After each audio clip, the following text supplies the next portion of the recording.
Miss March, another letter has arrived for you, Miss March. Mrs. Kirk, the mutton you ordered is on the kitchen table. Thank you, Professor. Christopher Columbus, another publisher. Another rejection? I do not know, Miss March. Your letters simply keep arriving and I keep bringing them to you. And I keep hoping. We all keep hoping for your success, Miss March. You have the whole boarding house on edge.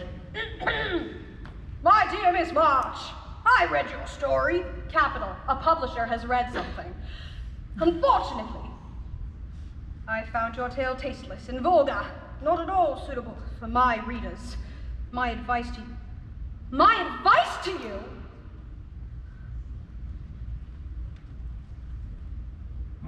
to you is to go home and have babies. This is what women are made for. Sincerely, F. Putnam. 22. 22? 22 rejections since I've been in New York. They all say the same thing. Go home. Give up. F. Putnam is an idiot. His words are stupid. F. Putnam is one of the most powerful publishers in the city. Miss March, I'm sure there is someone that will like your story. Professor, would it be possible I could read my story to you? I would so respect your opinion. Yes, of course. Actually, it's one of my best. It's a mean and stormy night. The moors are bleak and bloody. Thunder claps! Lightning strikes! The fair Clarissa, her clothes in disarray, races across the wild coastal heath. Now she stops. Now she runs. Will she escape? Will she be caught? With bold determination, the villainous aristocrat, Braxton Prendergast, lurches for her! There's no escape. She's but a child, and yet she turns to find with eyes amazed this love meets his gaze, unafraid. She will not be defiled. Keep away from me, you wretch! I can't keep away. Your beauty draws me. Your passion ignites me. I've got to have you. I defy you. I'll hold you. Let me buy you. Come close. Don't come so close. Come close. Don't come So close to me. I'll have her and the mother too. No! And at that moment, Rodrigo appears in magnificent splendor. Unhand that woman, villain. Who are you? I am your destiny, your bitter sorrow. I stole what was rightly mine 10 long years ago. You left me cold, alone and forgotten. Now I'm back to settle the score. Miss March! What is it exactly you are writing here?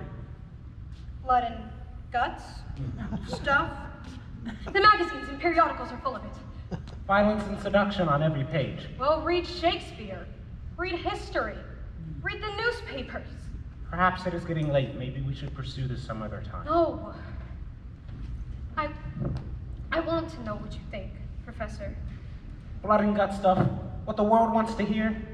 Miss March, if I've known anything about you, it is that you are unique, and that is something you should soon not forget. I think you could do better. Better? But who are you anyway, an aging German professor close to 50? I'm 34. 34? Really? Well, you look a lot older. I worry a lot. And just what do you worry about? How to avoid a conversation such as this. Oh. Now, I will go to dinner. And, Miss March, 6 weeks you've been here, is it? All you do is shout, rant, and upset the whole boarding house. I'm a serene and peaceful man. You're aloof. You're arrogant.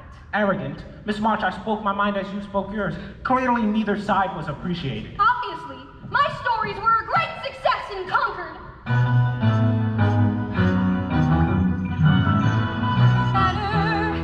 Better than what? Better than this dazzling plot. Better, this story will be my King Lear. His phrase is better than him. Better, even my smallest whim is better. How can he miss what's so clear? How can I do better than what's already here? How can what he said to me be true? If I don't succeed, what will I do? Turn around, go back to Concord, leave New York behind unconquered. No! How dare he make me doubt the way I feel? Doubt that each thrilling page is who I am. Heart these words alive with passion, vivid as my attic, where it all began.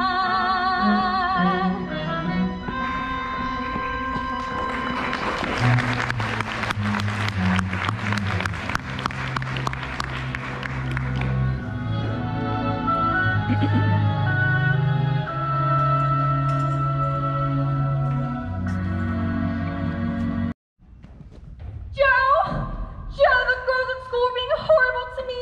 Charlotte Benton said my dress was ragged and my nose was flat. Joe, I hate being a governess. I should be out meeting eligible young men. It's gonna be a dismal Christmas. What with Father Wayne, no money for presents. Meg, Amy, Joe has a surprise for us. Listen, everyone. I have risen to the occasion this year and written us an operatic tragedy. And we're going to perform it for Christmas. No, I can't. Not with my flat nose. Joe, do you really think that we should with this awful war?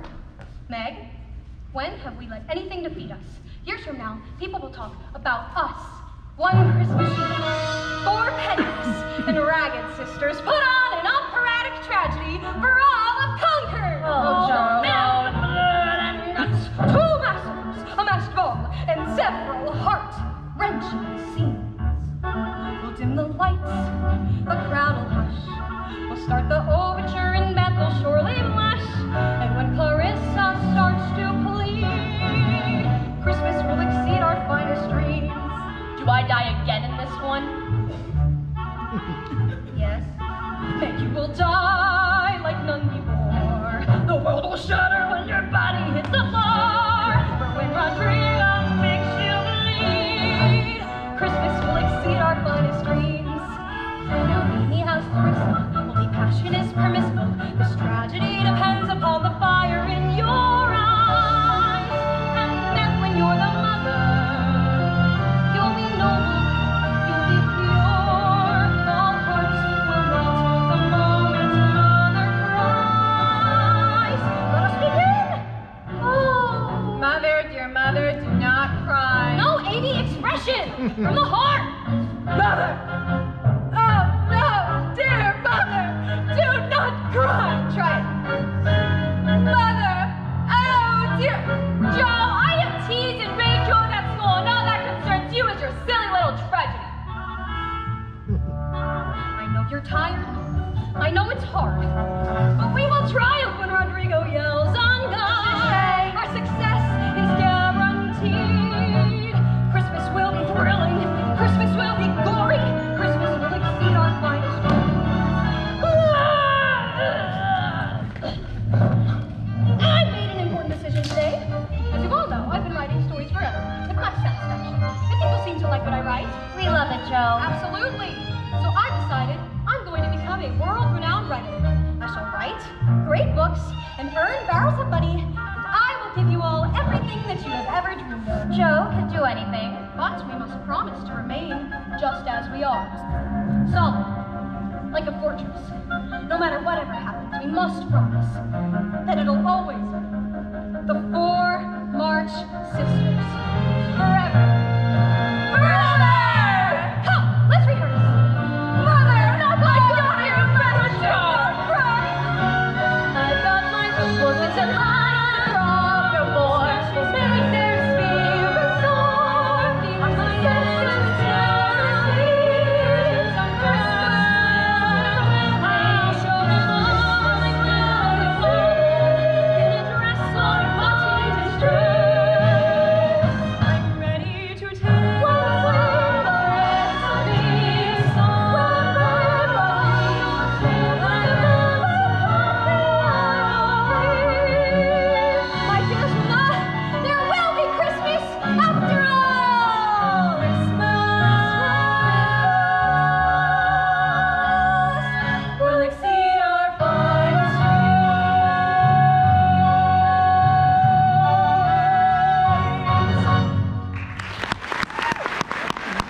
with energy.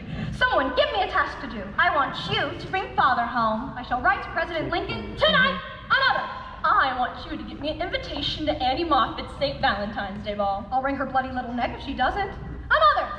I want you to get us a Christmas tree. Rodrigo will chop one down immediately. Where? There, across the road. But isn't that Mr. Lawrence's property? You'll go to prison for it. Prison? Now what care I for prison? Joe is an incredible human being. Look, there's Mr. Lawrence, standing at the window, glaring out. He looks sinister. I think he looks sad. I wouldn't be sad living in such a house. Has anyone ever been inside? They say he's a very angry and bitter man. Joe's gonna get us all into deathly trouble. We'll be known as the family with the criminal sister. What criminal sister? Marty! What's happening here? Joe has written an operatic tragedy. And she's inviting all of Concord to come see his performance. And I'm the mother in it. And I die in it, but it's a beautiful death. And I play Clarissa, who's very sweet. It sounds wonderful. Oh, Marmee, it's Joe's best. Tell us about your day. Well, we knitted socks and blankets for the Soldiers' Aid Society. And a letter came from Father. A letter from Father? Read it to us, Marmee. Where's Joe? She's outside. We'll wait for Joe. She may be ours. Well, why don't you tell me all the things you did today? Well, I hate I you, think I it's just easy. tried. Then I practiced the piano. Rodrigo has returned! Joe! Marmee, where did you get that tree? I borrowed it from Mr. Lawrence. Joe, you didn't. I took it for us, Marmee. Joe, you will take it back immediately. Take it back, but that's like taking back a chicken after you've chopped off its head. Do let us keep it, Marmee. It's Christmas, Marmee. Joe, destroying someone else's property, I mean... Well, we could give it to the Hummels. They have so little. Good. The tree will go to the Hummels then. Now, what about Mr. Lawrence? What about him? Mr. Lawrence? Yes, Mr. Lawrence. You. Me? You chopped down my good Douglas fir. I should have you arrested for that. I'll make it up to you, sir. How are you going to do that? I'll plant 6 more. 12 And I'll chop your firewood for a few days. weeks. I hope an incident like this never happens again. You ruined my day. Bahunga! He loves his trees. Oh, hi. I'm Theodore Lawrence III, but everyone calls me Lori. I just came to live here in Concord. I play the piccolo, and I can sleep standing up. And I won a medal in school for holding my breath nearly 3 whole minutes before passing out. I think it was terrifically daring of you chopping down grandfather's tree like that. Well, goodbye. Theodore Lawrence III. Hi, nice to meet you. Would you mind delivering this tree to the Hummels? Joe! No! I don't mind at all. He doesn't mind. Just point me in the right direction. They live half a mile down the road. The red house with the broken shingles. Merry Christmas! Merry Christmas! Joe, you must think before you act out on every whim. I just want us to have a wonderful Christmas for me. That's all. A letter did come from Father. Christopher Columbus. My dear wife, the war goes on and on. The end seems nowhere in sight. The days are difficult and long, but I am well. He's well. Still, it is lonely without my dear ones, and especially lonely as Christmas is approaching. Each night in my tent, I think of my precious girls. Thinks of us. Give them all my love, and give them a sweet kiss. Tell them to be good girls, faithful and hardworking, and to conquer in them which that is disagreeable. So that when I return, I will be fonder and prouder than ever of my little women. Why the glum faces? Do we have an operatic tragedy to perform or not? We do. Exactly. We'll need costumes to be completed and an oleo curtain for you to paint. And are you going to perform something, Marmee?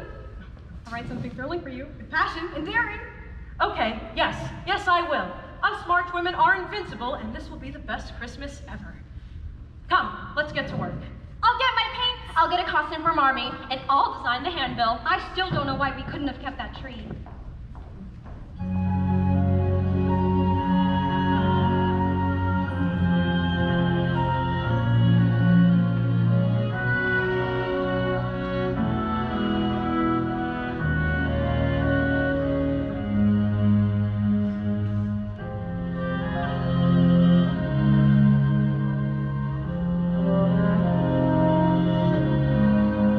Write a letter, be inventive, tell you everything is fine. Be attentive to the distance, send my love with every line. Every word should bring you closer and caress you with its tone. Nothing should remind you that I am here alone.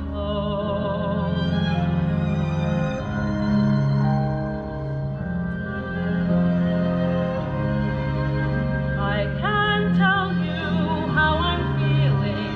I can talk about the war, how the pealing of the church bells brings the battle to our door.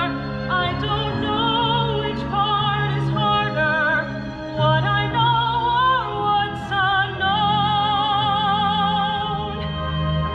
or raising little women when I am here alone.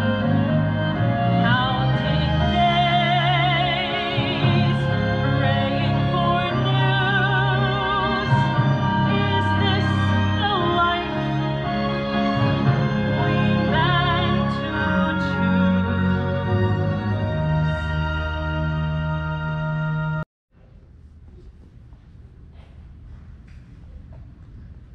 Josephine!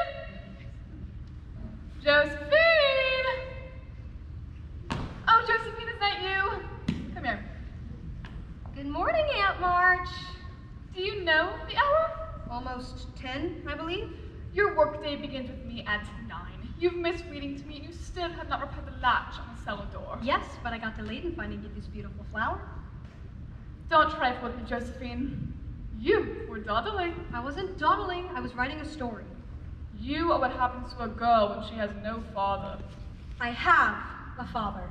Never here when you need him. And now my nephew has the audacity to go and be an army chaplain when he can't even stay and support his own family. Josephine, listen to me.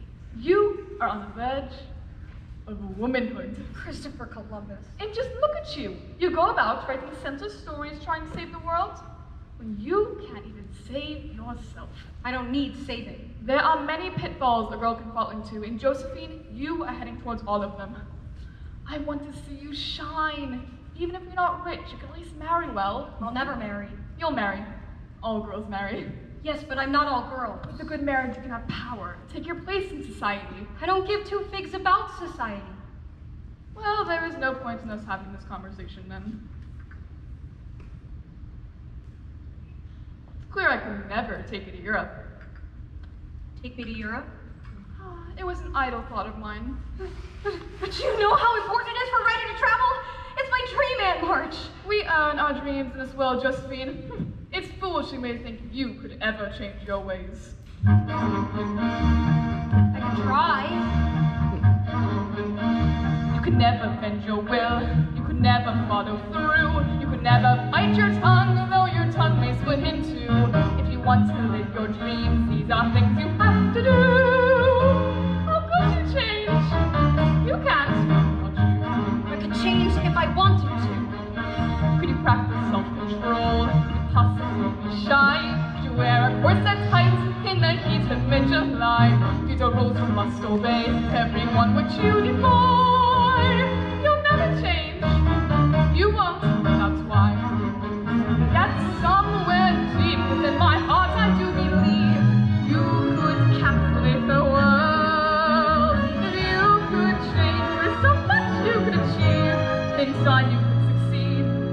travel forever far indeed. You could be beguiling, Charming me. someone well-mannered, a model of grace. Learn me art of smiling. That could be hard. It is very hard for someone full of dreams like you. If you work, you'll find there's nothing you can't do. So if I change, we'll go to Paris. Change completely, oh, don't waste my time. If I change, we'll stop in Antwerp. Gracious living will make you If sublime. I change, you'll take me to Zurich. Every city from Dublin to Cork. Surely, with your guidance, I can learn to use famine and wild Willie land. I could be beguiling. I could learn to charm a donkey for a chance to see the world. Learn the art of smiling.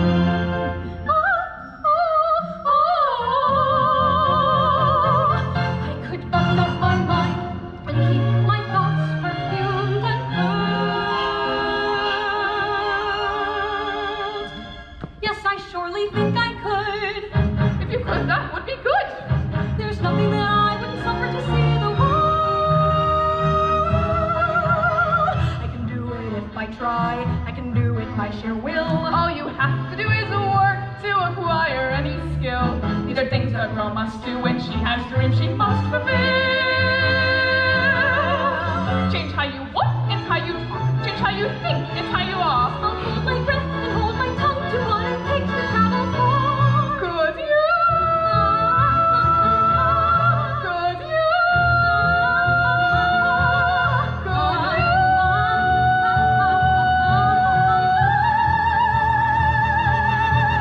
Yes, I could.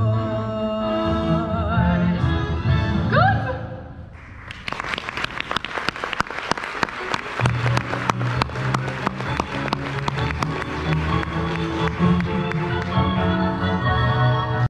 Girls, where are you? It's getting quite late. Wait till you see them, Marmee. Oh, Beth, to think my two eldest girls will finally be attending their very first ball. Meg! I can't go. What? Why? Why not? Look at me. Every girl in Concord my age has been to a ball already. And this is the first time I'm wearing a dress like this. Anything like this. Margaret March. I wore that very same dress to my first ball and didn't look half so good on me. You've been dreaming of the Annie Moffat St. Valentine's Day ball forever. You can't walk away from it. I mean, you're stunning. Army, I'm not built for gowns. You look so alluring. I think the word is alarming, Marmee. Meg's the beauty. Just look at her. She'll be the most sought-after girl at the ball. She doesn't want to go. Meg? What am I gonna do when someone asks me to dance? You just smile and say, I'd be delighted, delighted, then offer him your hand. Delighted, delighted, now let him take command. I'm hardly delighted, you're dancing like a candle. No, I cannot dance tonight. I'd be delighted. Then you go. The music is entrancing. Exotic, Hypnotic. the sound of men romancing. Delighted, delighted. And some of them are glancing. People everywhere. Elegance to spare. How can I be sure they'll like me when I'm there? I can see you dancing all night.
Amy, what are you doing? I'm going to the ball. Your what? I found this little dress, and it almost fits. It was mine. I know, and all it needs is a pretty little sash. Besides, why shouldn't I go? Because you weren't invited? I can go in your place. In my place? You don't care about good society, and I do. No, I don't care about snobs. People who think they're better than you just because they have grander houses. Well, they do have grander houses. Amy, that's enough. But I want fine things, Marmee. And I want passion. I want to be noticed because I'm unique, not because of some silly sash. Sashes aren't silly. Aunt March says that the right accessories are the key to a girl's success. Besides, I wouldn't want to go to a ball with a scorch mark on the back of my dress. What? As big as Amy! Back my sewing basket. Jo hates balls. She should stay in her musty old attic and write her dreadful little stories. My stories aren't dreadful! Oh, nobody reads them, no one even likes them. Well, I like them. I'm sending this one off to a very prominent New York publisher, and he'll hate it. We have to go. There, Jo. It's barely noticeable now. Meg's right. We have to go. Now tell everyone how sweet you were to give me your beautiful fan. Good night, Marmee. Beth. If anyone asks for us, we're at the ball. Good night. Good night, girls. I hope you have a wonderful time. Amy, you need to think about what you said to Jo, and when she returns, I expect you to give her a full apology. Now, come on. Let's get to bed. Amy, coming!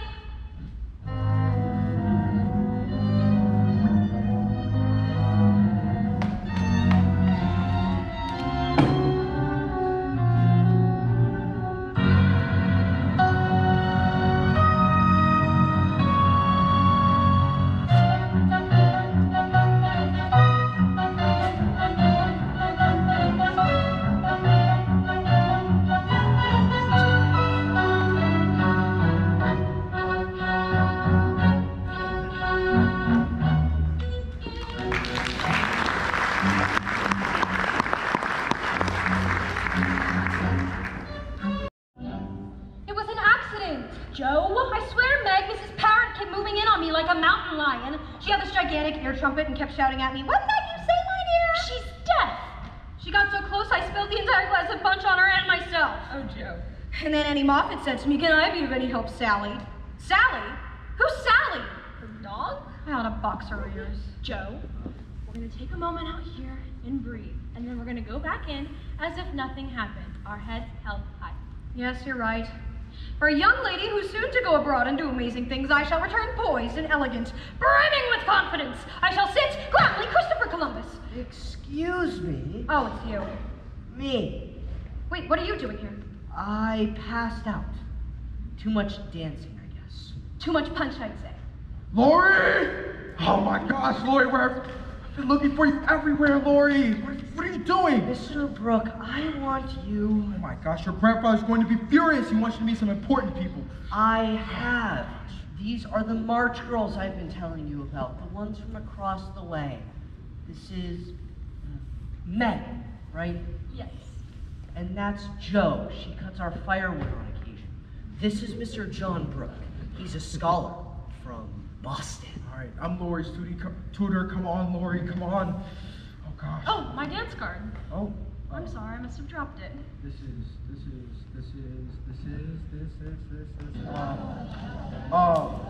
Meg, right? Yeah. I'm so sorry. So you're from Boston? Actually, Meg, beautiful countryside, very pretty. I like primitive. Oh, Mr. really? Brooke is a romantic. Well, Is no, that true? No. I just read, the occasional Sheets and Kelly. I meant Keats and Shelley. Anyways, you like Keats and Shelley? I do. Oh, really? Well, would you like to go dance? Meg, we were about to join the ladies in the salon. I'd be delighted. Excuse us, Jo. Oh, don't leave me, please don't leave me, please don't leave me.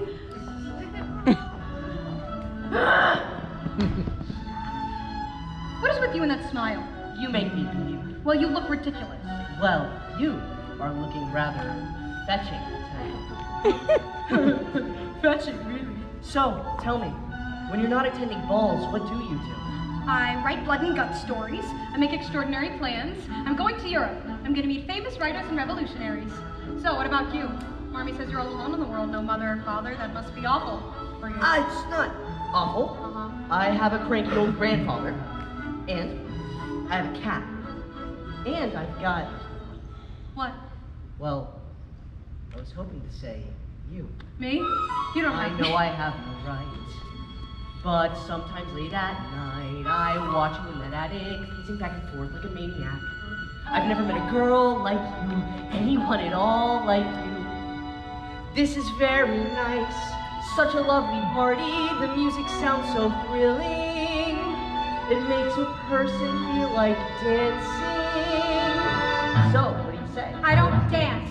Besides, I've got a patch on the back of my Ooh, a patch? Let me see. No! No! I like it. That patch can start a whole new fashion. I guarantee if you dance with me tonight, every girl in Concord will be wearing a patch on the back of her dress. Sure. Could do 100 things, do anything you please. We could fly on golden wings across the 7 seas. I'll bet we get a camel needle if you'll take a chance on me. You're a lunatic. We could catch 1,000 stars and stick them on a pin. We could leap from here to Mars and make the planet spin. If you want to do all the things you've ever dreamed of, come on, take a chance on me. We could be such friends. Friends are never lonely. All I know is books. Books are solitary, but I see you every day. How you live in your own way, and you make me wanna dare to take a chance on you. All right, we can box if you like. Box? You ready? I should warn you, I won a medal for boxing at school. Yeah, you and your medals.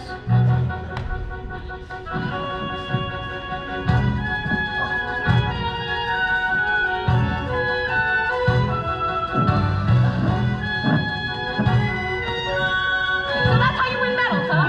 Cheat. We could live a million dreams, but only if you dare you win. We could go to such extremes. There's so much we could share. We'll travel, we'll doing all we've ever dreamed of. And we'll live in our own way. And I'll see you every day. We'll be the best of friends. When you take a chance on me.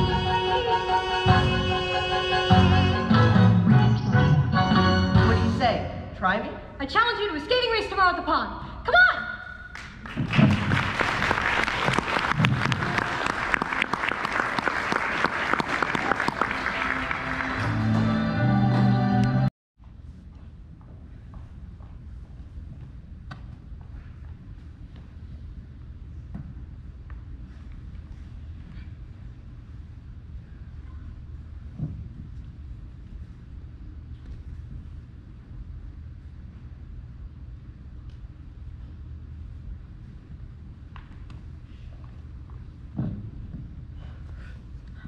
Marmee, they're home. Meg! Gosh. I'm sorry. I'm Laura's tutor, Mr. John Brooke. We were dancing, and I think she might have sprained her ankle. So sorry. Thank you, and good night. Good night.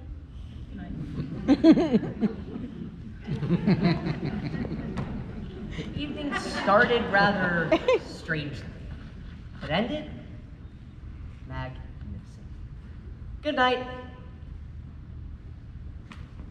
Meg, can you walk on it? Oh, I'm fine, Marmee.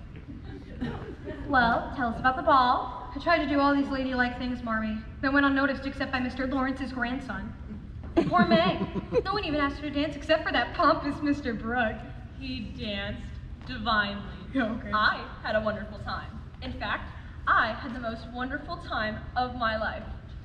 I may have left here a girl, but I came home a woman. Meg, what are you talking about? Marmy, What are you talking about? Marmy, Meg's just being silly. It's fine.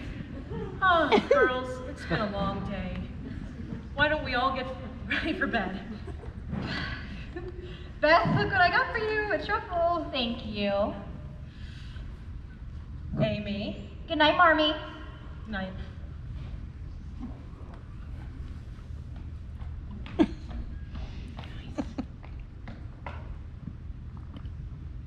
I'm sorry for the things I said, Joe. And for you, Miss March, Petit Four. It's a little squash, but still edible. Thank you. Coming, Joe? I just want to put the finishing touches to my story, Marmy. Okay, well, don't be too long and see that that fire is out.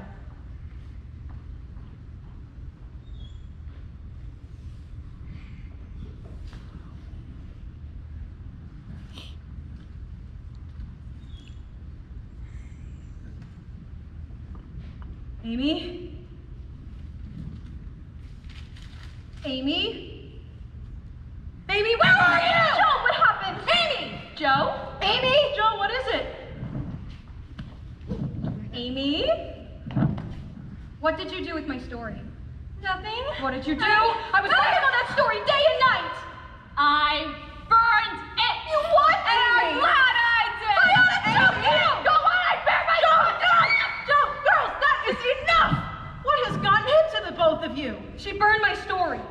You did what? She deserved it. Amy, no, girls, she did not deserve it. You did an intolerable thing.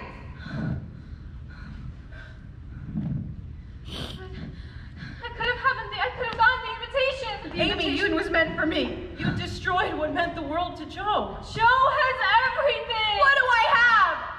I wear dresses with patches. I write a story that my sister burns. You could have given me the invitation. Amy, your time will come. No, my time will never come. I'm always forgotten and I'm always last and I never have anything special. Both of you, look at me now. I cannot demand you two to love one another, but I demand that you live together in respect. Oh, I hate the way I look and I hate this nightgown. It was mine. I want something that's mine. And I'll take back my fan.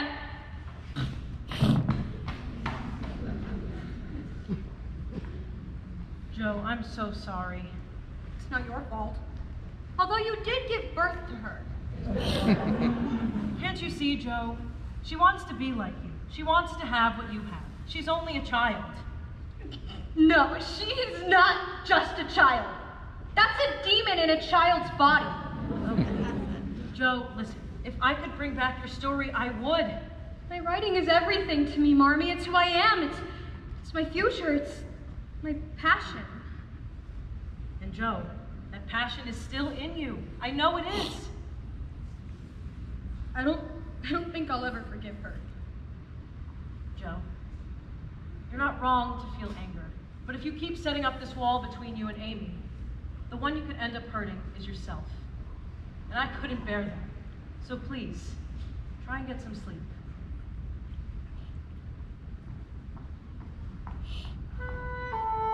I can't sleep. And I won't! I will never fall asleep again, not for decades, no, not even then. My life was in this story. How could she be so cruel? How can so much be lost so easily? I wrote my heart out. It does not seem fair. I'll rage until I'm withered. I'll grow cold and bitter.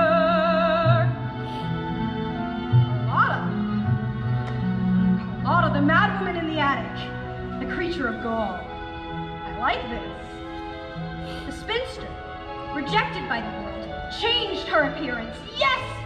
She attached golden braids to her hair.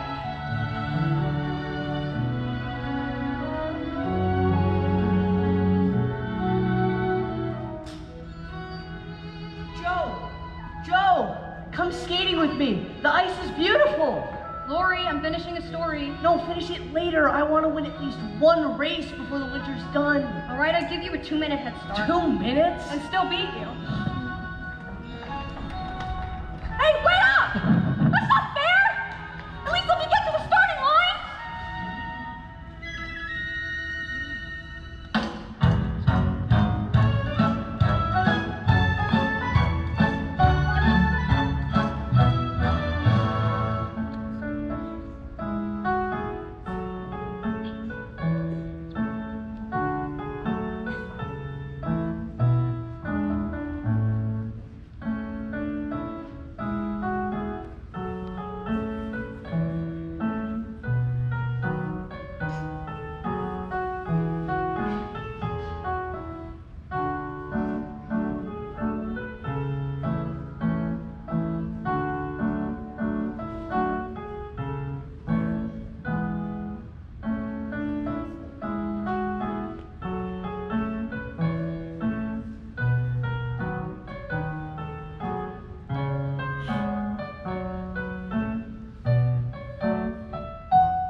Go with them.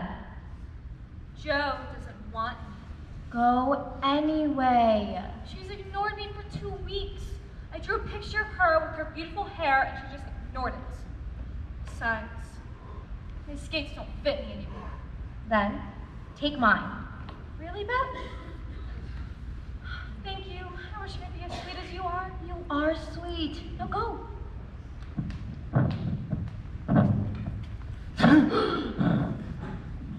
Watch where you're going! Sorry, Mr. Lawrence.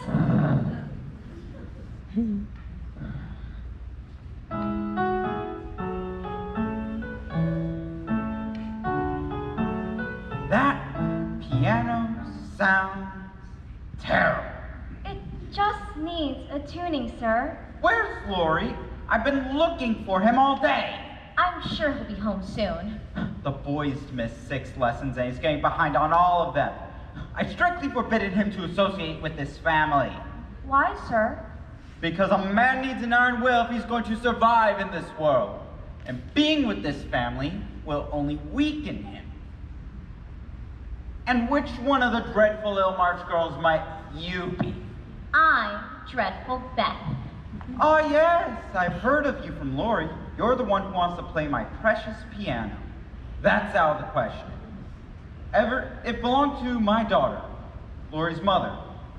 And ever since she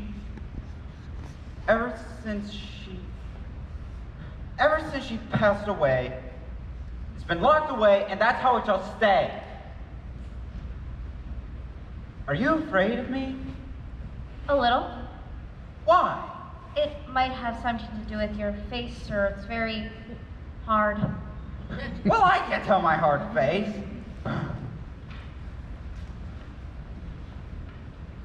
Now, continue what you were playing just now. Go on. I have it all day. If you say, come with me off to Massachusetts, then to Massachusetts we will go. We will buy dishes there, maybe even 2 cents. Buy the finest china, then we'll dine a while on cream Suzette. Well, continue. We will build model boats off in Massachusetts, there in Massachusetts, by the bay. Put them together and wait until the glue says. Well, what's the matter now? I don't remember the rest, sir. We'll poke for the folk along the parapets.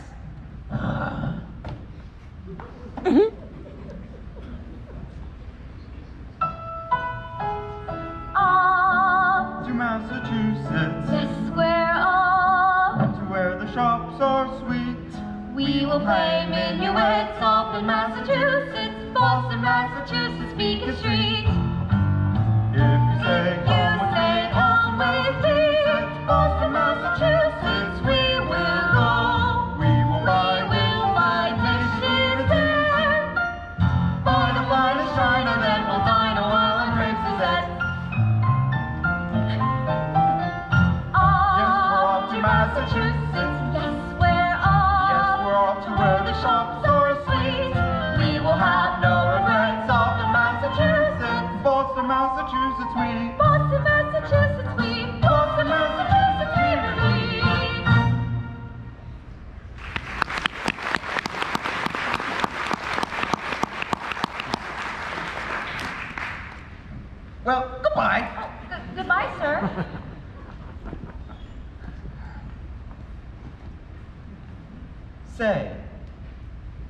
come visit me tomorrow. Maybe we can see if that old piano still has some music left in it. Will you come, please? Yes. And also tell Lori that I'm looking for him. I swear with that boy. Meg, what is it, Beth? Mr. Lawrence was here. He invited me to come to his house to play his piano. Oh, Beth. He's really not as horrible as we imagined. Meg, Beth, no, what happened? Move! She was skating by the bridge, and suddenly the ice under her gave way. I barely got to her in time. She's careless. She's rash. She just wanted to be with you. Here. I was skating so beautifully. You don't think. You know you're not supposed to skate by the bridge. Everyone knows the ice by the bridge is dangerous. I was trying to skate near you, Joe. I love your stories. I really do. And I tried to write one to make up for what I did, but I couldn't think of anything.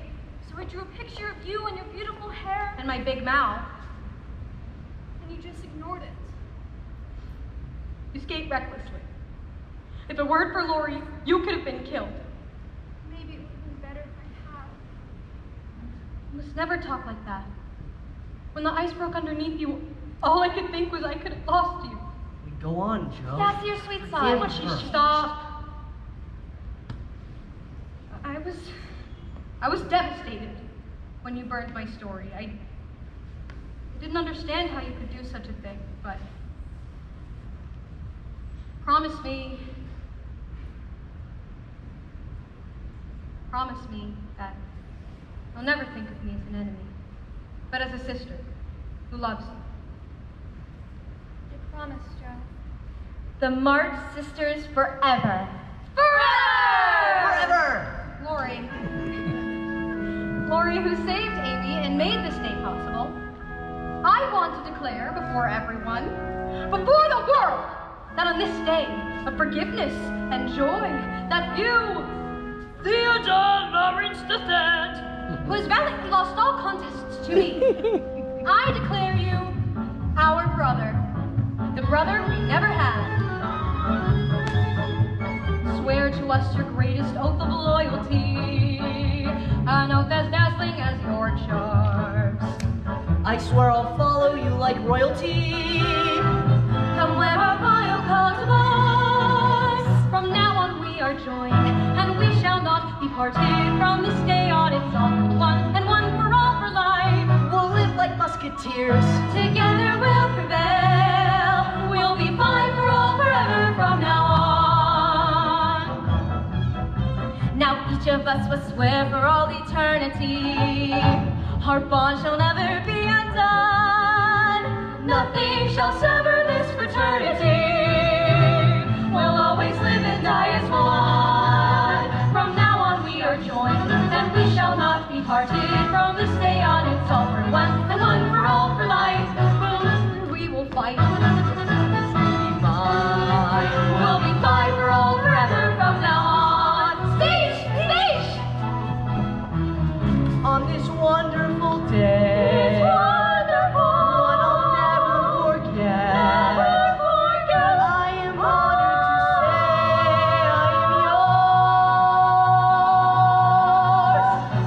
to say I am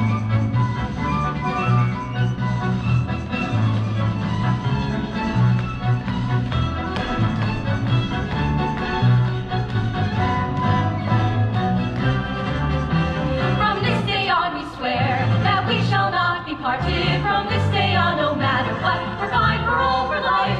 We'll conquer every foe with our brother by our side. And if John Brooke were here, he'd be our brother too. Meg's in love. We'll consider any friend.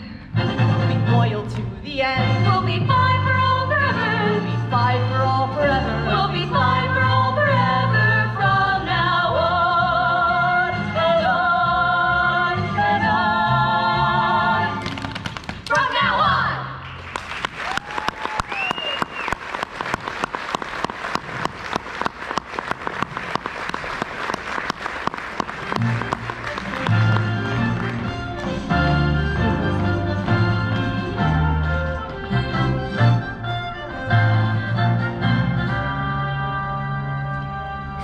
Did get the money though. Thank you, Joe. I know it's so difficult for you to talk to Aunt March. I didn't talk to her. I couldn't. So I went to the town common and stood there all morning trying to sell my stories. And when that failed, I sold my hair. Oh my, you're bald. I'm not bald! Your hair was your best feature. She looks beautiful. Now Marmee will have money enough to travel to Washington and stay with Father for as long as he needs her. It's $25.27. I threw in a couple coins I had stashed away. Joe, you shouldn't have done this. I'm so Disappointed. proud of you. That was a very courageous thing to do. Mrs. March, the carriage is ready. We must be going. Joe, It's bad. I guarantee by next summer. No. Mrs. March, please, we have to get to the train station now. come, let me hold my girls. We love you. It'll be fine. Please stay safe. Please don't forget about us. I'm not gonna forget about us. I've never been parted before. I feel awful, Amy. I'll look after everything, Marmee. Don't worry. My dear Margaret, make certain your husband recovers. Thank you, Aunt March. And thank you so much for watching Amy. Amy, come tell Aunt March how excited you are. I'm so excited to be living with you, Aunt March. Now, girls, no glum faces and no tears. I'll be back as soon as I can. How did you all grow up so fast?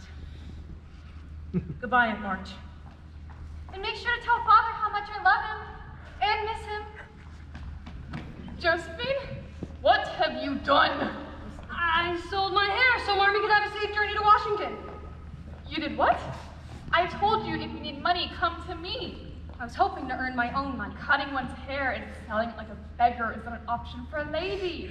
You look like a short sheep. Have you forgotten our contract? I never forget it. Traveling, seeing Europe, Paris, London. If you can't live up to your end of the bargain, why should I live up to mine? I've tried to live up to my part of the bargain. I practiced dancing with Meg, and I'm not a very good dancer. And then I went to a ball. I read books on etiquette. I improved my manners. I held my tongue in several situations when I wanted to scream out. But I have a fire in me, Aunt March. See how far this fire takes you in life. See what doors this fire opens for you. See what society opens with your fire. To hell with society! Josephine! We don't live for society. We live for what we have inside of us. We live to expand our minds, fulfill our dreams, engage in passionate exchange. That's enough! You think you know everything, and you know nothing. As for Europe, you can forget it. Europe is meant for someone with a little more understanding of its rewards. Aunt March, please. The subject is closed. The subject is not closed. And if it is, I open it up again.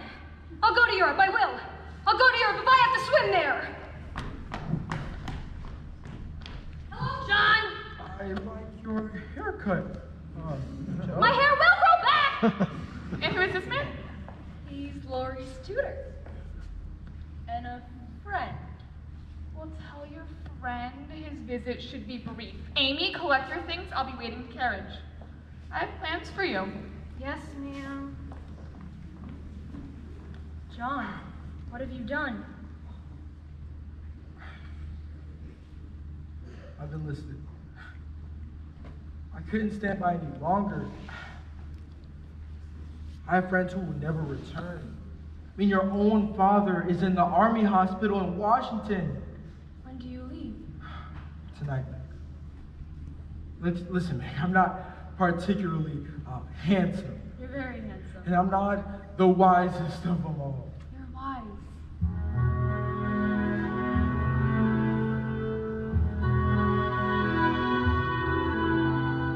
If you could find it in your heart, if you could love me as I love you, if only you can, if I carry on, I would be rich, I would be wise, I would be more than I am. Wait for your return. Wait 1 or more. If you will wait while I am gone, if you'll imagine me here here with you. If only to care if I carry on. I will be brave. Why must you go? I will be wise. I will be more than I am. And if you say you love me enough to marry me, I will come home and love you for all of my life. And I will be more than I am with you. I am more than I am. I'd marry you tomorrow. I'd marry you today. Come home and I love you for all of my life. I swear to you now with all my heart, I swear I will love you as you love me. From this moment on, though we'll be apart, I will be more than I am. More than I am. With you I am more than I am.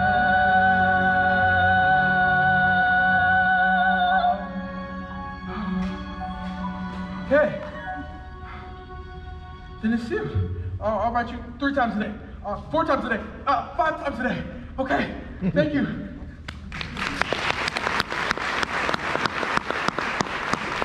It's settled. What? We'll all go together. Why shouldn't we go? Here we are, young women on our own, taking care of ourselves. It's time we looked ahead. I'll get a real job, we'll save our pennies. I've worked out our itinerary. We'll go to Spain first, Madrid, then to Rome, visit the Vatican, have an audience with the Pope. Joe, I'm engaged. John proposed, and I said yes. You're engaged? Meg's engaged? Have a big wedding. Aunt March says that they're very fashionable. Amy, Aunt March is waiting for you. I'll come visit you, okay? Bye, everyone. What about our promise? What about to remain together? Joe, I've changed. You've changed. I haven't changed. I'd never make a promise one day, then break it another. Our word is everything, Meg. Joe, I love him. So you love him. I'm talking about us as a family. I mean, our future is at stake. Joe, You can't turn your back on us. I'm not turning my back on you. I told you I'm going to be a famous writer. I know. I'll give you everything you ever dreamed of. But if she loves him, Joe? I do love him with all of my heart. I've lost Meg. You haven't lost Meg. I've lost my trip to Europe. You'll get there someday. I know you can do it. You can do anything. You can make the clouds disappear. No way. You're the one who makes the clouds disappear, Beth. Trust me. Come and walk with me. Tell me about your adventures today. Well, I sold my hair. Yes. And before that, I stood in the common, and when no one paid attention to me, I cried out, "Joe March is here!" And then I recited my story, Carlotta, the mad woman in the attic.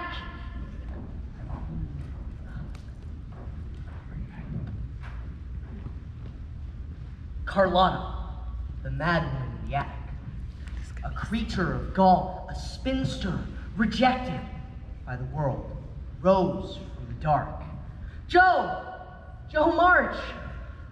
Her eyes, a beady red, her hair, ghastly white. Joe, it's your best friend, Theodore Lawrence III. Her fingers clutched as she went out into darkness. Lori, Christopher Columbus, it's so good to see you. You've not been here in weeks. I was in Boston. I have dreadful news. What news? Well, with the war ended, grandfather's insisted I get on with my life. He's enrolled me in school. What? I'm heading off to college in time for the summer session. But that's capital news. I mean, it's wonderful. What's great about it? You're the best friend I've ever had. I guess you're right. I can't imagine life in Concord without you. I don't want to go. But you have to go. This is an incredible opportunity. College? I'd go in a minute if they'd let me. I'd study everything. What do you need for school? You're going to be a famous writer. Amen. Joe, I need to tell you something. Tell me something. Ever since the first day I met you, do you remember that day? Of course. The day you chopped down your grandfather's cherished tree. I knew from then that you and I, we would be magnificent together. Well, we are magnificent together. My sweet Joe, for weeks now, months even, this whole year actually, I've wanted to... Lori, what are you... No! No, Lori, no! What was that? It was a kiss. I know! It was gonna be a kiss! It was my first kiss. I thought about it for so long. We could do a million things, only if we dare. We could go to such extremes, there's so much we could share.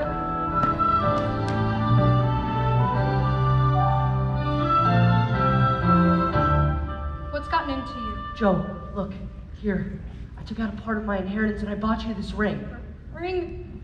What are you talking about? I want to marry you. Marry me? Stop this, Lori. It's not funny. I practice saying the words over and over. Marry me. Marry me. Have you gone mad? I love you, Joe, and I want you to be my wife. No. No, find someone else. Find some I don't accomplished want girl. an accomplished girl. I want you. Well, you can't have me. I can't say yes truly, so I won't say it at all. At least say you'll think about it. What's there to think about? I'll never marry. You don't mean that. I do mean it. You don't. I do. You will find someone. Just not me. That's what you're really saying. Go away. I thought you understood me. Well, you knew all along how I felt. Everybody knew. And you knew all along who I am. What I want. I've bared my soul to you, Lori. Go away. Joe. Please just go.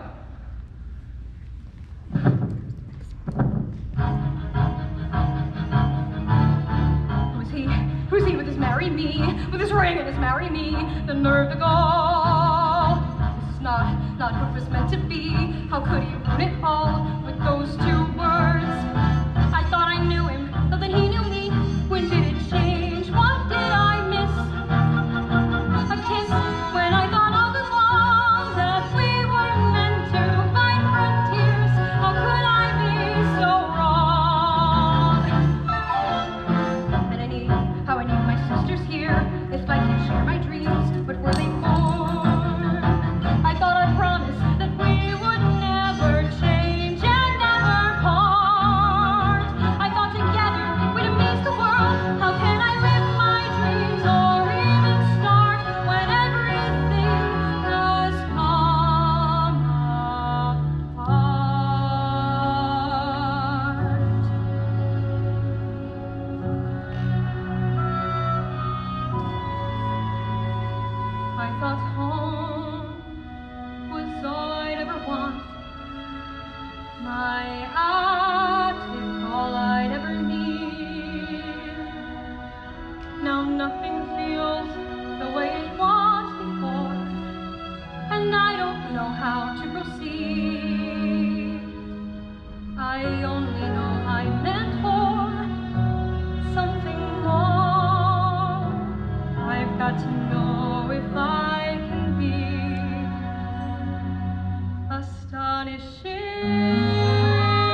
surrendering modesty and grace. I will not disappear without a trace. I'll shout and start a riot,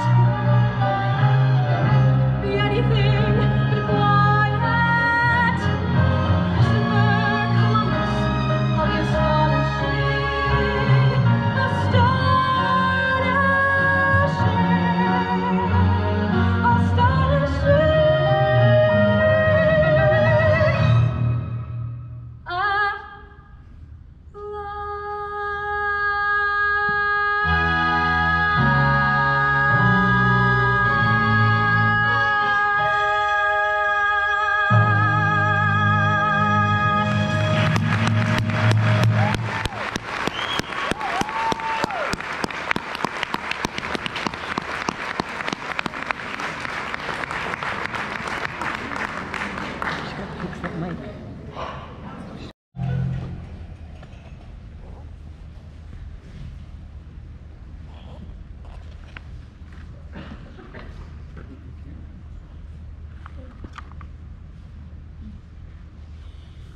Miss March!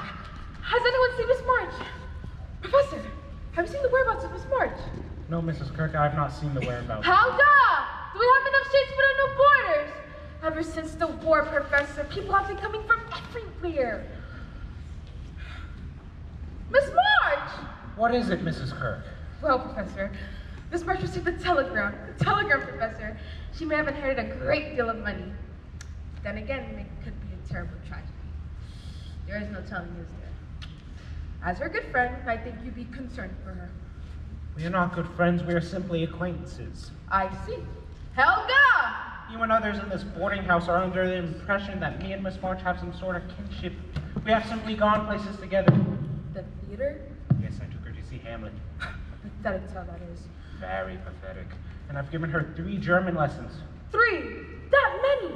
And I've taken her to lectures at the park to hear speakers, but she is preoccupied. She rushes past me like the wind. Christopher Columbus. Mrs. Kirk, have you seen the professor anywhere? Behind you, darling. Ah! Guten Tag. Guten Tag, Miss March. The word is Tag. Guten Tag means good day. I know what it means, but when you taught it to me, you said Guten Tag. I would never say Tag. Well, I'm sure you did. Well, I'm sure I didn't. All right, then, Guten Tag. And it is a very Guten Tag. A wonderful Guten Tag, Professor, and I have some amazing news. I came to New York on a dream. I knew it might take me a while, but all I've been hearing since I arrived is leaving right there on the pile. So today I woke up and decided it's time. Time to achieve, time to climb, time to thrive. Miss March, tell me what happened. Sometimes when you dream, your dream is just a guess. Sometimes when you work really hard, you don't know if you'll ever find success. So I grabbed a story to sell and got ready to raise hell. And I marched out the door and headed right for the Weekly Volcano Press. Henry Dashwood, now he is a man of taste. Dashwood was a fiend. He sneered at my distress, tossed my story high on a stack, but I was determined I would progress. I said, sir, I'll wait while you read, but alas, he disagreed. So I jumped on a chair and read it right there at the Weekly Volcano Press. You did what? Keep away from me, you wretch!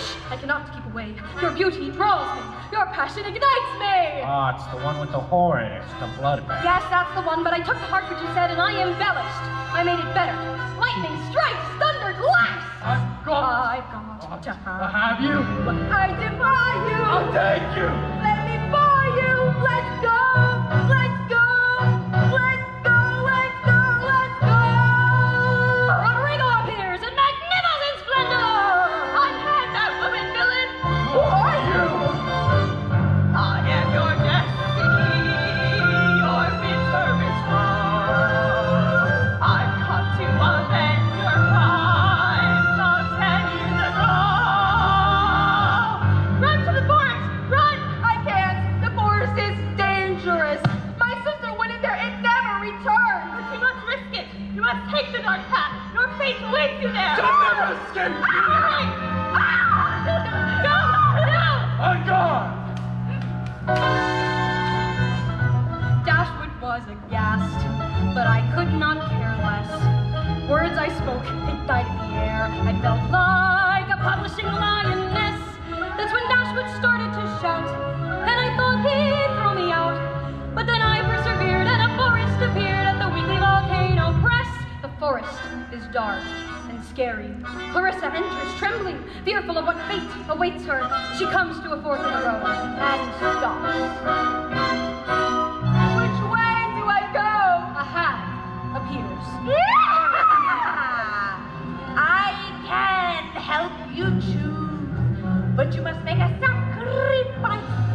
Give me something, dear. Those combs are. Without these combs, what will I be? Perhaps a hag as dull as I can't. you'll never know your destiny unless you give up vanity. I've got to know. Please show me where to go. Your fate awaits you there. The path is perilous. She avoids swamps. She loses her footing. Her shoes tumble off. The top of her dress gets caught on a twisted limb. She comes to Wild Rapids and can go no further. How shall I get across? A trove appears, again very conveniently. If you want to cross, you pity me. I'm the only boat that can get you there alive. I see you wear a necklace that holds a pretty jewel. My price to get across is what you're wearing around your neck. Oh, with glitter makes me drool. I'm nothing less but this. My prospects are so bleak. You'll never know what wisdom is until you give up all your riches. Here, it's yours. Now show me distant shore. I'll take you to your fate. Sometimes when you dream, your dreams come true in extraordinary ways. Suddenly a day can be so amazing, and sometimes when you yearn, you burn the air, and someone else feels the flame you always knew was there. Help me. I cannot stop. Please get your appetite, old man. I have nothing left to give. Give me your time. My fate awaits me. Please. It's been so long since I felt the touch of another. Please, it's been so long. Take mine and take my shawl, ragged as it is. Your journey is now complete. Here, take my sword. It'll protect you from all further dangers. You may now return to the moors. Your fate is in your hands. And Clarissa raced from the forest, raced to the moors where she called, I have returned, Braxton! I free the moors of your tyranny! Fight me! I always knew you'd come back to me. They always do. And Clarissa thrusts! She parries! She backs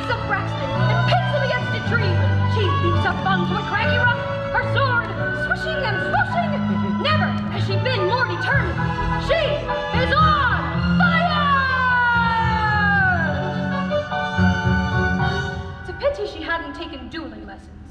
Out of nowhere, who should appear but the long-forgotten Rodrigo! This is your end, villain! I have waited a lifetime to destroy you! Who are you? I'm your worst nightmare, Braxton! I am... her sister! Ha! And then Dashwood got on his knees, crying, "Sell this to me, please." Miss March! Then he ordered for more, and now I'm writing for the Weekly Volcano Press. I'm ready for destiny. My tresses are good. I'll take what is rightly mine with curses of good. I will not quit. I won't be forgotten. I must shine as alone. I'm ready to take a vow. I've taken a solemn vow. My destiny's here and now. I'll astonish the world.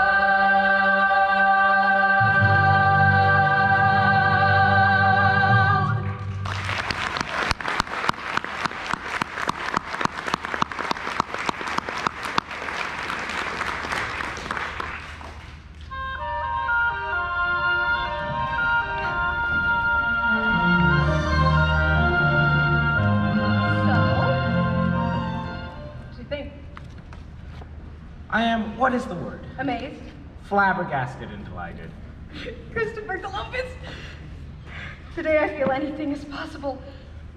You know, you were right, Professor. Out what? Everything. I'm gonna be a published writer, I can't believe it. $15 for my story, and 25 more for my commission. You're rich. I feel rich. Do you dance, Professor? No. Neither do I, but today I could. Maybe you can't. Miss March, we should celebrate your success. Have you ever been to the Broadway Gardens? Are you asking me to dinner, Professor? No. Yes. I should like that. Oh, I forgot another excitement. This telegraph came for you. More good news, I suspect. Open it, Miss March. I will. Today, I could start a revolution. I could, What is it, Miss March? Is it not good news? dear God, no. My sister Beth has contracted scarlet fever. She's gravely ill. I must go to her, immediately. I'm so sorry, Mrs. March. For you and your family. Is there anything we can do? No, thank you, Professor. Mrs. Kirk, tell your girls. You'll be fine. Tell them to keep reading. I will. Thank you, both of you, for everything. Miss March, I would like to accompany you. Accompany me? You should not go alone. I traveled here alone. I'm not afraid. Oh. I shall be fine, but thank you. Miss March, you will be back. Of course I will. Then, viel Glück. Yes. I need good luck. Heavy piece of wood, isn't it, John? It's actually a beautiful piece of wood. Sir? Gosh. Wait, At last, it's found a home. Yup, finally. Ooh, John, wait, the flowers. Mr. Lawrence, it's magnificent. What's You done? shouldn't have. What's done is done, and that's enough said. I'll go get Joe. Oh, Joe! She's ready. Is everything in place? Huh? Everything is in place. Meg! Come on! Where are you taking me? You'll see. Is it Amy? Is she back? It's not Amy. She's not back. Then, what is it? Patience. Please get down the stairs first. You're almost there. And now. Mr. Lawrence, Ooh, no. This. your piano? No, Beth, your piano. Mine. Marmy, no. There was no arguing with him. But Why, sir? Because whenever I would look at this piano here, it kept on calling out, "Where is that dreadful little March girl? It missed you." Go sit, Aunt Beth. Thank you, Mr. Lawrence. I shall treasure it forever. Play something for us, Beth.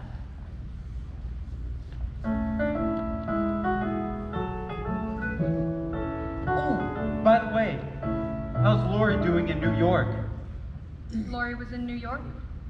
Did he not come and visit you? No. Strange, he was in such a foul mood earlier on, and so I sent him off to New York to handle some business for me. And after he could just relax in Europe. Ooh, speaking of, you'll never guess who he found in Florence. Who? Why, Amy and your Aunt March. Now, Miss March, may I join you? It'd be an honor, sir.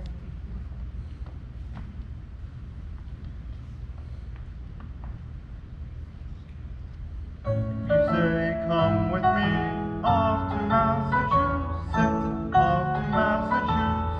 we will go." We will buy dishes there, maybe even 2 cents. Buy the finest china, then we'll dine a while on crepes Suzette. Off to Massachusetts, yes, we're off to where the shops are free. We will have no regrets off in Massachusetts, Boston, Massachusetts, Beacon Street. New York. I miss New York.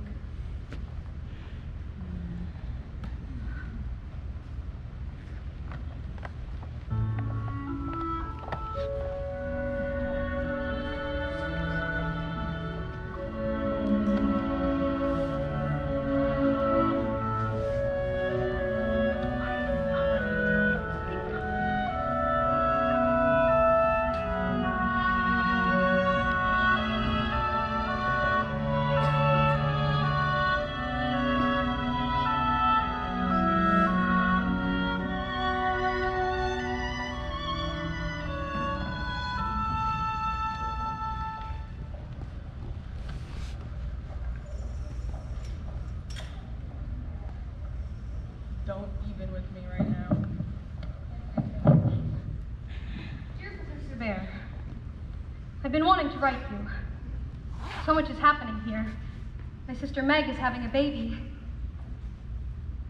My sister Beth is, well, she's very frail, but I know I have it in me to make her better. So I've decided to take her and my mother to Cape Cod, to Falmouth for a few days. Given all that is happening here, well, I don't know when I can return to New York. But I miss it. I miss those volatile exchanges we had. I miss our walks in the park to hear the speakers shout how they would change the world. I too would like to change the world. Yes, of course. And how are you, sir? She asks how I am, and so how am I? My days are the usual days. I wake up, I go out, and time goes by. My days are exactly the days I have lived since arriving here. In fact, how I am is amazed how this comforts me year by year. I work and I eat. Life is muffins and jam. The house is far too quiet now. That is how I am. 5 years in these rooms, reading Hegel and Kant. My mind is devoted to thoughts of the meaning of life. What more could I want? So why does it lay me and find amazing all through the night? And why now does my skin feel explosive as dynamite? Why does my heart pound like a battering ram? How can she ask me how I am? How I am is fine. Dear Miss March, there is nothing dramatic or new to report. This will be short. Morning and evening I live in my usual way. On the day you return, you will see for yourself. Tell me, Miss March, are you happy so far from the clang and the beat of our turbulent street? Quite often I think of our days in New York. Though of course since you went, I've been quite content. I wake in the morning and all that I hear is the absence of sound.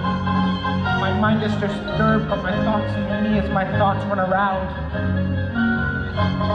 I wanted a life by myself in these rooms, but now all around me, another life looms who asks her to come, to go, and to leave me like that.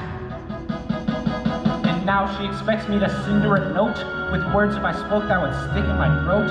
Who asks her to change how I live, how I think, how I am.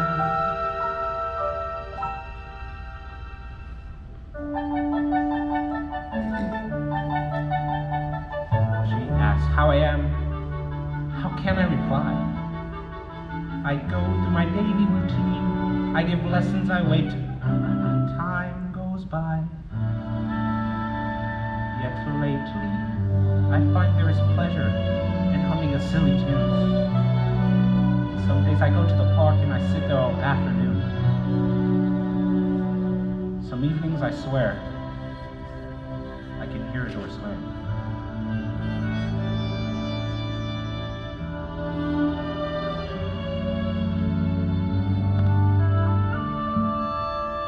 That is how I am.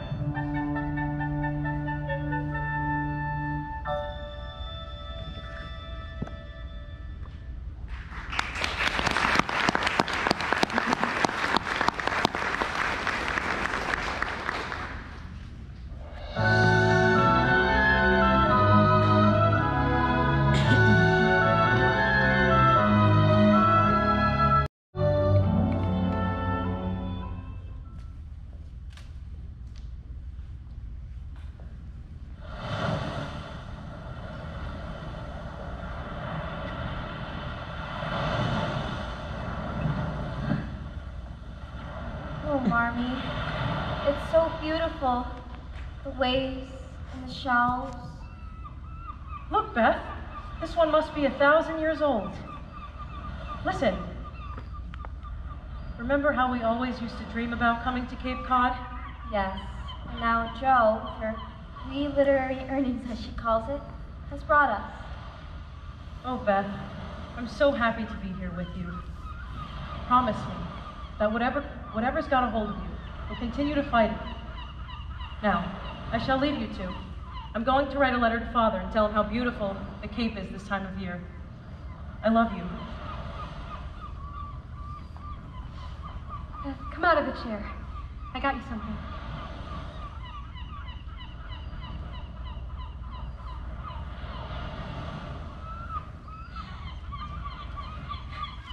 Got you a kite. Look at the tail.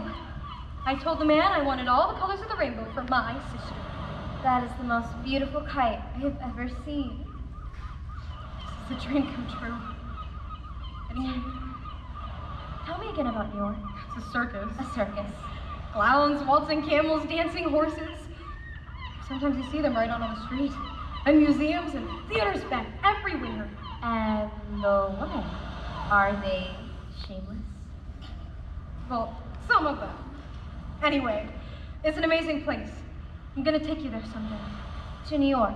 And we'll dine in the best restaurants and see Shakespeare and ride the omnibus and mingle with unsavory characters and... Jo, I have something for you.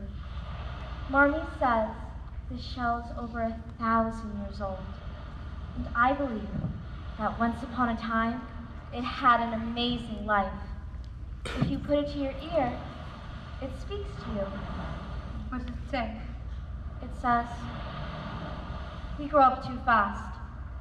You're a woman of the world now, Jo. I'm so proud of you.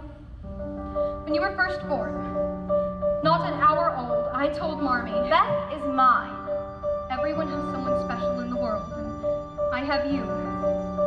My sweet Beth, give me a task to do. Let's pretend we're riding on a kite.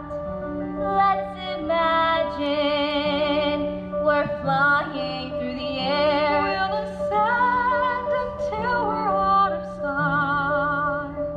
Light as paper,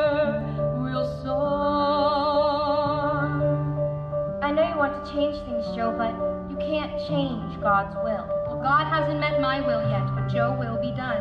Oh, Joe. Let's be wild, up high above the sand. Feel the wind, the world at our command. Let's enjoy the view in Neverland, floating far from the shore. Some things are meant to be. The clouds moving fast and free. The sun on a silver sea.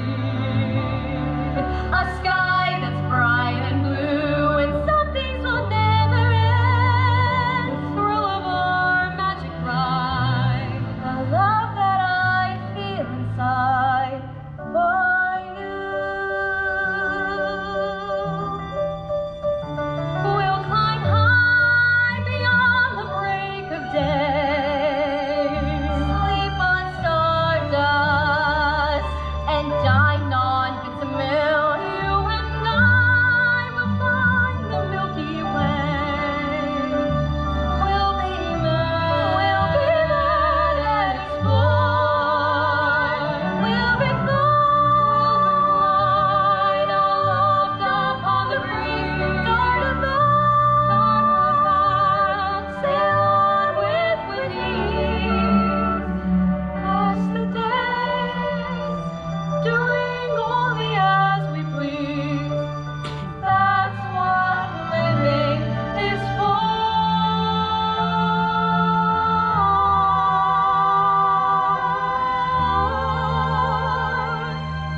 Can I tell you a secret? Anything. I never knew what I would do when I grew up. And I'm not afraid to die. The hardest part, Joe, is being you. I won't let it happen. You'll get better. You will. Some things are meant to be. The tide turning endlessly. The way it takes hold of me. No matter what I do. And some things will never die. Promise of who you are. The memories when I am far from you.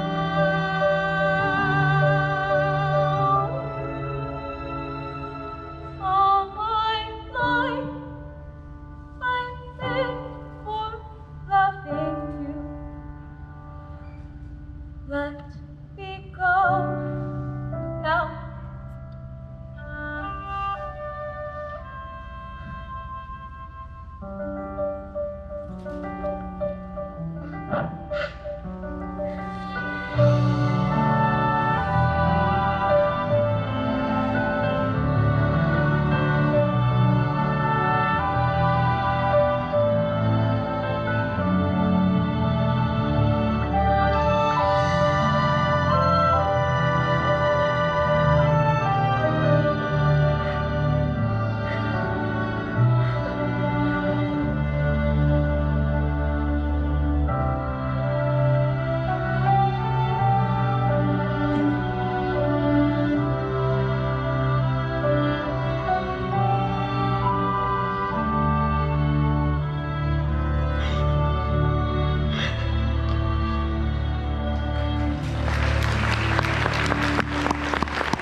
Everybody, I'm home. Look at this house. Joe, Marmy, we left it in shambles. And it's still in shambles. Meg, did you see that look I gave the coachman at March? His impertinence. He caught every bump in the road.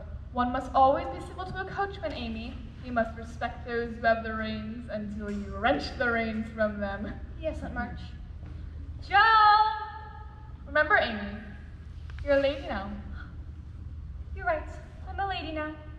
Meg, when did this house get so small? As we grow grand in the world, Amy, the world around us often diminishes in size. I've known people who disappeared before my very eyes. You're such a dear, Aunt March. Thank you for everything. Now, I must go see to that wretched coachman. And remember, Aunt March, respect those who have the reins. Very good. Amy? Meg! Amy! Oh, let me look at you. You're so beautiful. Let me look at you. Army! You're a mother now with twins. I can't believe it. Neither can I. You're so beautiful. Marmee! Oh my God. Amy, my baby is home. Look at her, Marmee. You're all grown up now. I am, Marmee. I am. I'm older now. I'm sophisticated. You wouldn't believe the experiences I've had in Europe. Whatever I did, I could only think if Meg or if Joe or if Beth.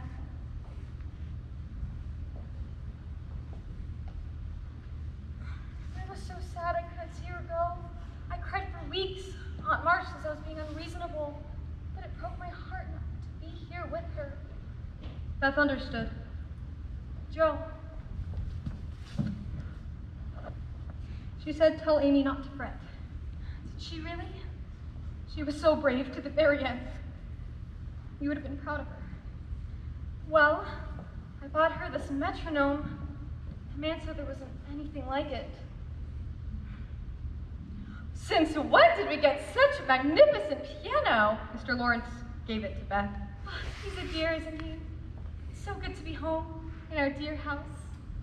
Amy, why don't you show us what you brought back? It's a king's ransom. I ate frogs. Actual frogs. As opposed to fake ones. And how is Sean? Is he still romantic? More so. I knew it. Men are so amazing. It's almost everything. Lori, Hi, Joe. I hadn't realized you were coming home too. Well, of course. We all sailed on the same ship. You look different. Do I? I'm taller, an inch or so. It was so good of you to comfort Amy and Aunt March after our loss of Beth. When I heard the news, I was devastated.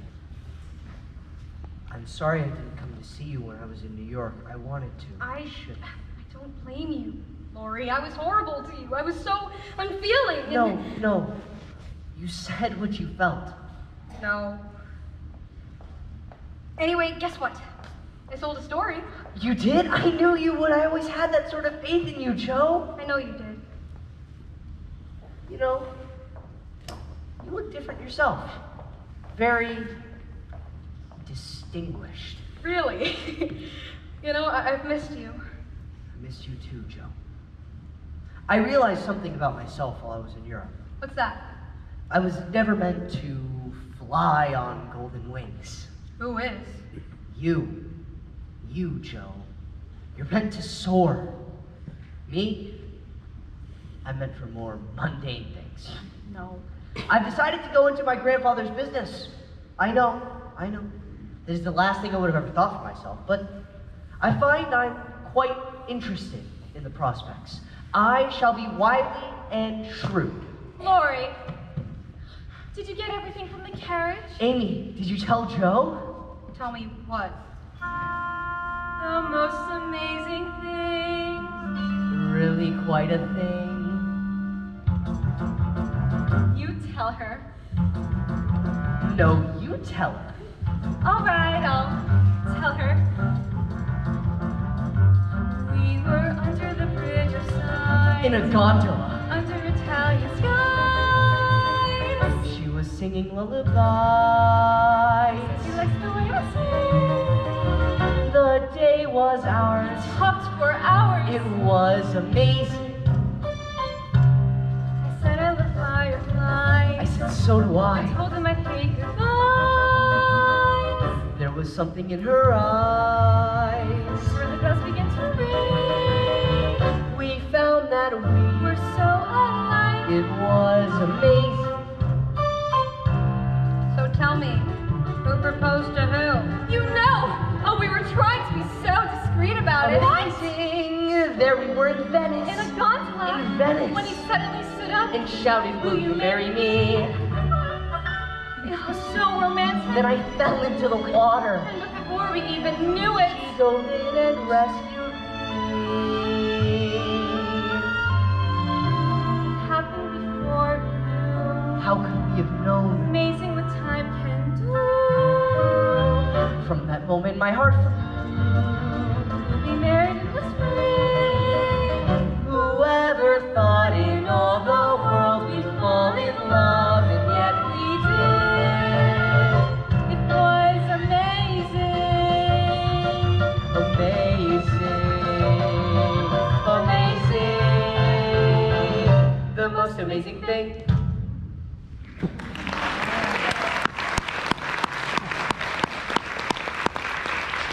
Lori, welcome to the family. Thank you, Joe. I never meant for it to happen like this. I always thought if Lori is yours.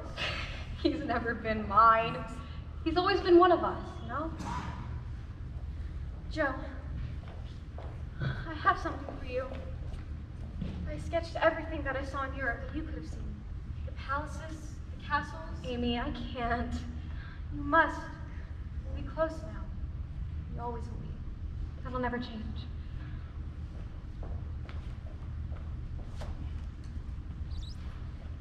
Amy, your drawings are beautiful. Thank you.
It's been a while since you've been up here.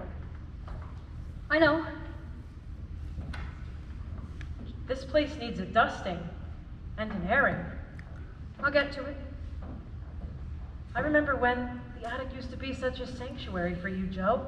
Whenever you were sad or disappointed, you'd run up here, bolt the door, and come back hours later, so full of life. I haven't seen that, Joe, in such a long time. I can't write. I can't do anything, really.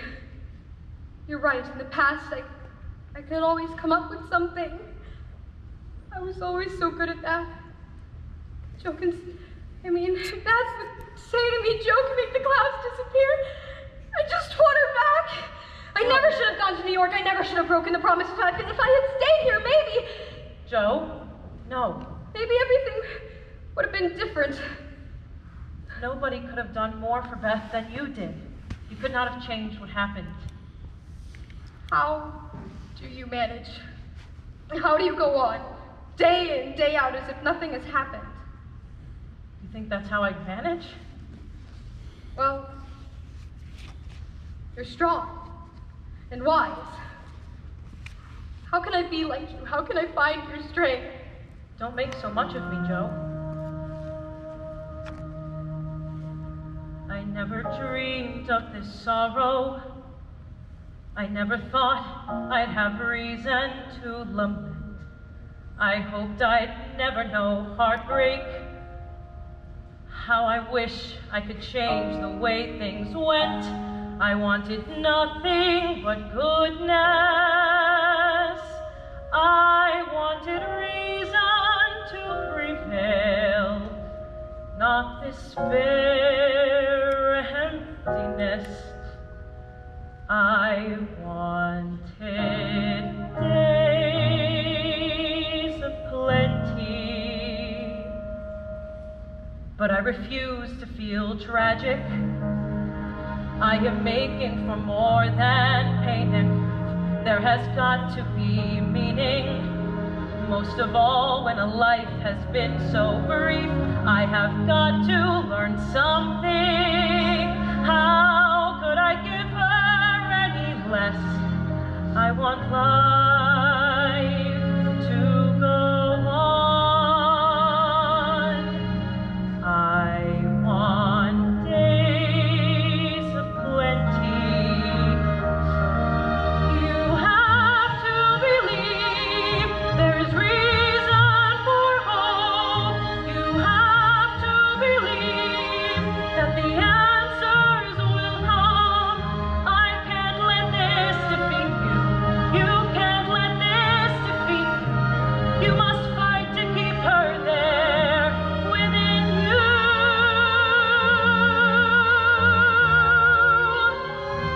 So believe that she mattered, and believe that she always will. She will always be with you.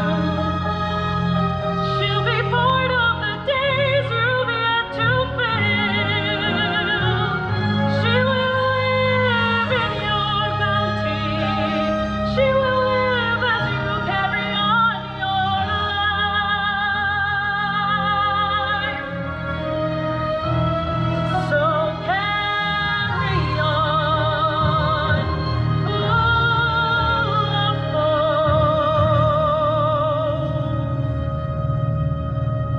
She'll be there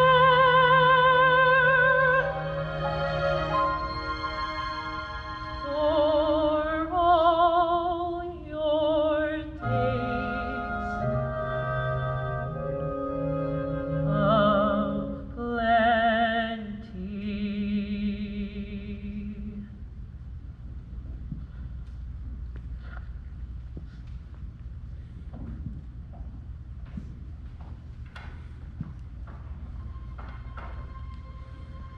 How do I go on?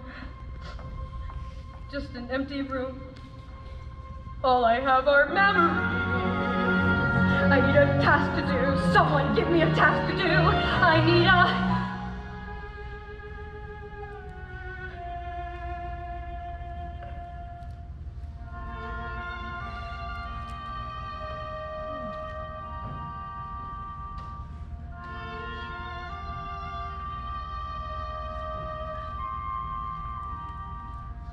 I thought that somehow we'd always and forever.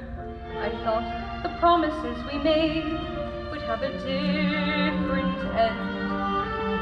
I thought the love we shared would keep us as we were. It was the fire within me.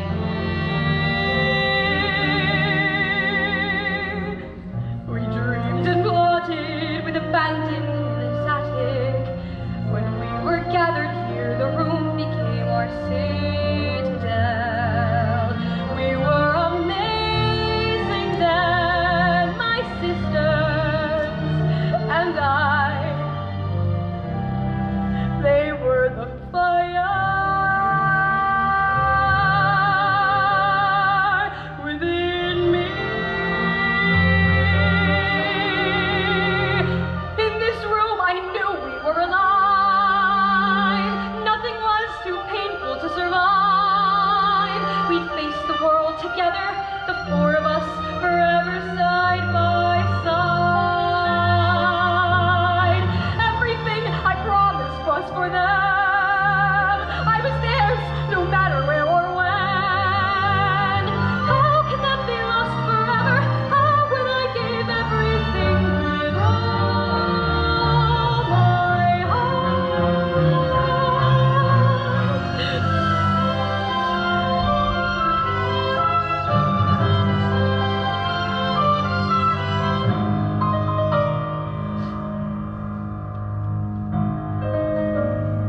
It was several days before Christmas. It was several days before Christmas. The sisters sat about the parlor and grumbled about their fate.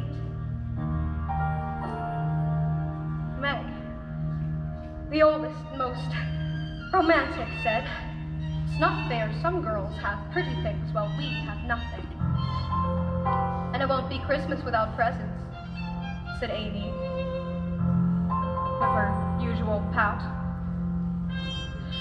"And we have a godfather to read to us," said Joe, who yearned to travel and write great books. Only Beth, sitting contented, said in a tone so sweet that even angels would have listened,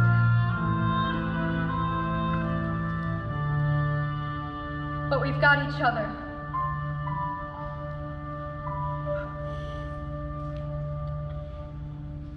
Everything I promised them is here. All of us, the way we used to be. We will always have each other. They will always be the fire in my heart. Here I go, and there's no turning back. My great adventure has begun. I may be small, but I've got giant plans to shine as brightly as the sun. Here in all the smallest details of the past, here in this attic, suddenly life is something vast. The four of us, forever here at last, as unexpected as can be.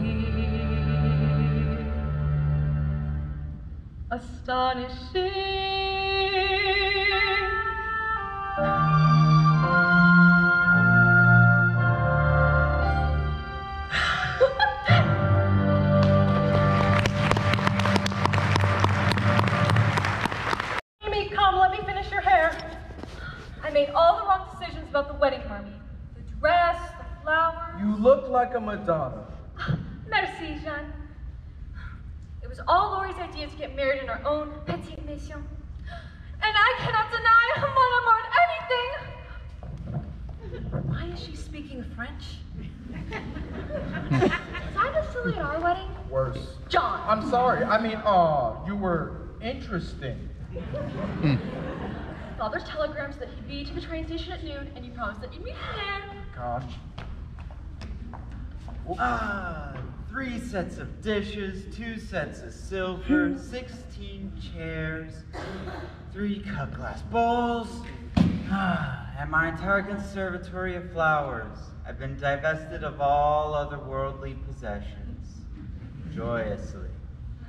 Where's Amy? You are not to see her before this wedding. I know. Grandfather, here's the champagne you asked for. Actually, I'll be taking that since I'm heading to the train station, of course. Thank you, John. In that case, boy, let's have a cigar before the ceremony. So, how does it feel to be the bride? Grandfather, my life has never been more complete. And the rain held up. I remember when I was in your position. Where is Josephine? Aunt March, I have a billion things to do. I can't go looking for her now. Well, I'm not moving until I speak to Josephine. You know what, Aunt March? Joe! Aunt March is looking for you. I hear you're looking for me. I suppose you realize this could have been your day. You think I've made a ghastly mistake? No, I think Laurie and Amy are ideally suited to one another. I've gone over my will. Oh, Aunt March. Meg will inherit most of my money, and Amy's making her way into society and won't need any of it. As for you... I don't want anything. I know you don't want anything. Yet you want everything. Josephine, every girl, every woman deserves something to fall back on when times are bleak. I'm leaving you my house. Your house? Make something worthwhile of it. A library or a school. That's very generous of you. Thank you, Aunt March. I don't like that dress. You know, it was one of your old ones. Well, looked better on me. I bet. Joe, there's some strange man asking for you. I don't know anyone. Except that one. Hello. Hello. This is a surprise? You wrote if I should ever come north, I should come visit you. Yes, but You never thought I'd do it while I'm here. Am I interrupting anything? no. Come inside, I'll introduce you. No, not yet. So, how's Mrs. Kirk? As strange as ever. And the boarders? As impossible as ever. And you? Me the same. You look, Old, I know, nearly 50. you're 34. 35. You had a birthday? They made a party for me. I hate parties. They make me sick. I brought back your manuscript. A novel, I presume. Well, there's no one whose opinion I respect more than yours. Forgive me for presuming. It touched me deeply, Miss March. I saw you on every page. I heard your voice. I felt your spirit. It was magnificent. Joe, Amy is driving me insane. Now she's talking about changing her veil. Who is this?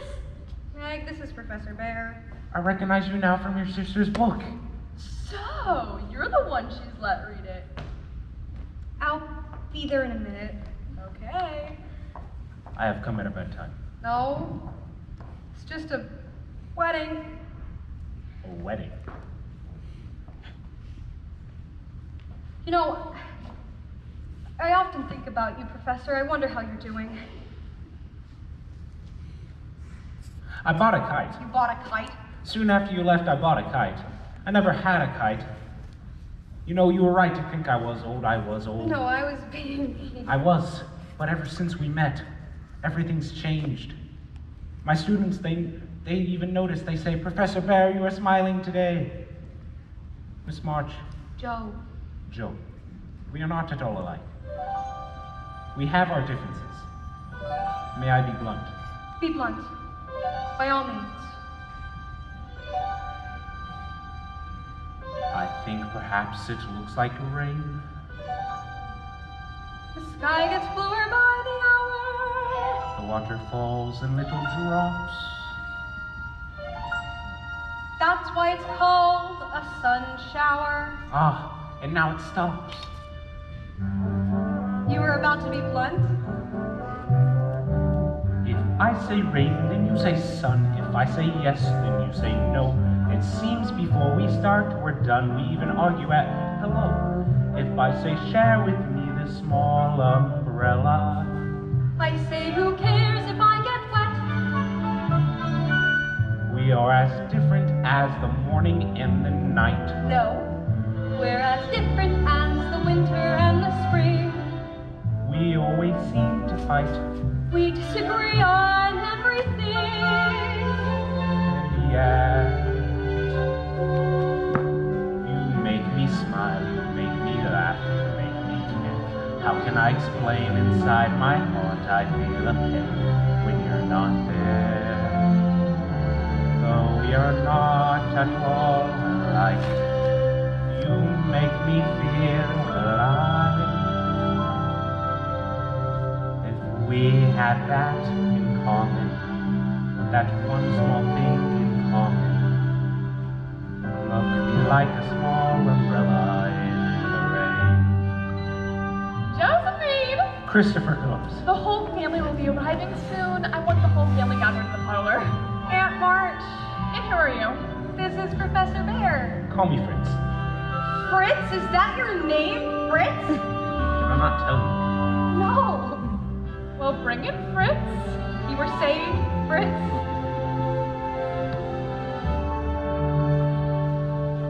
When people discover passion, they've come upon something rare. This fervor they have in common will shelter them anywhere, though the rest may be rough. With such passion to share, I think we have more than enough to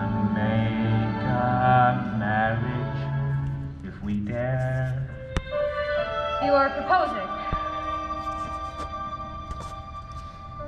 No. Yes. I do not mean today, tomorrow, next month, this year, 2 years even. I'm a patient man. I won't be sweet, won't be demure. This I prefer, this I adore. I'll speak my mind, you can be sure. I'll be enchanted to the core. If I say let me share your small umbrella, I'll say who cares if we get wet.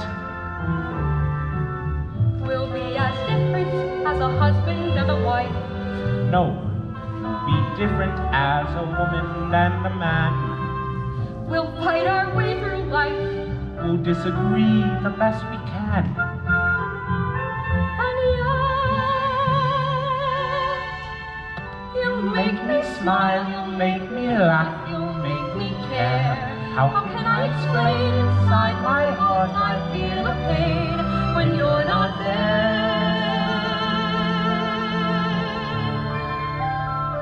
Though we are not at all alike, you make me feel alive. Yes, we have that in common. That one small thing in common. Our love is like a small umbrella in the rain.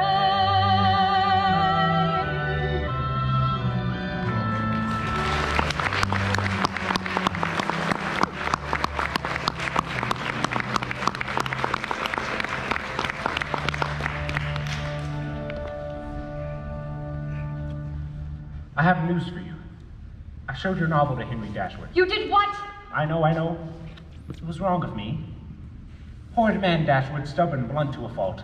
Well, what did he say? He missed the blood and gut stuff. I told He you. liked the Four Sisters, particularly the outspoken one. He wants to publish it. He said that? That's all right with you. Thank you. We need you inside. We need Marmee, you outside. Marmee, this is a good friend of mine. Professor Fritz Bear, he's come to stay with us. We're thinking of starting a school together. A school? Not today or next week, but someday. Well, welcome, Professor. Come meet our family.